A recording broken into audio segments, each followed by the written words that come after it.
First ನಾವು diet ಅಥವಾ life style changes ಅಂತ ಹೇಳ್ತೀವಿ.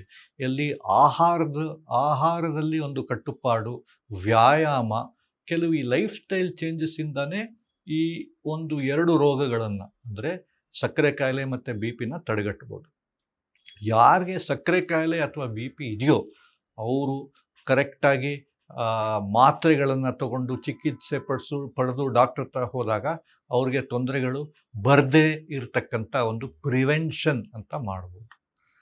ಕಿಡ್ನಿಗೆ ಸಂಬಂಧಪಟ್ಟಿದ್ದಲ್ಲಿ ಯಾರಿಗೆ ಸಕ್ಕರೆ ಕಾಯಿಲೆ ಅಥವಾ ಬಿ ಪಿ ಇದೆಯೋ ಅವ್ರಿಗೆ 2 ಬಹಳ ಸಿಂಪಲ್ ಟೆಸ್ಟ್ಗಳು ಮಾಡಿದ್ರೆ ತೊಂದರೆ ಇದೆಯಾ ಇಲ್ವಾ ಅಂತ ಗೊತ್ತಾಗುತ್ತೆ.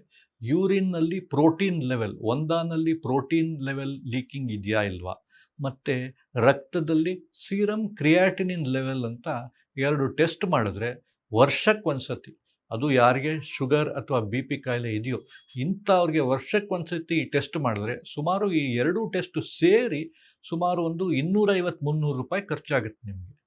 ಇದು ಮಾಡಿದ್ರೆ ನಿಮಗೆ ಸಕ್ಕರೆ ಕಾಯಿಲೆ ಇದೆಯಾ, ಸಕ್ಕರೆ ಕಾಯಿಲೆ ಇದ್ದರೆ ಅದರಿಂದ ಕಿಡ್ನಿ ಅಫೆಕ್ಟ್ ಆಗಿದೆಯಾ ಇಲ್ವಾ ಅಂತ ಗೊತ್ತಾಗತ್ತೆ. ಕಿಡ್ನಿ ಅಫೆಕ್ಟ್ ಆಗಿದ್ದರೆ ಅದಕ್ಕೆ ಹಲವಾರು ಮಾತ್ರೆಗಳು ಇದೆ ಇವಾಗ.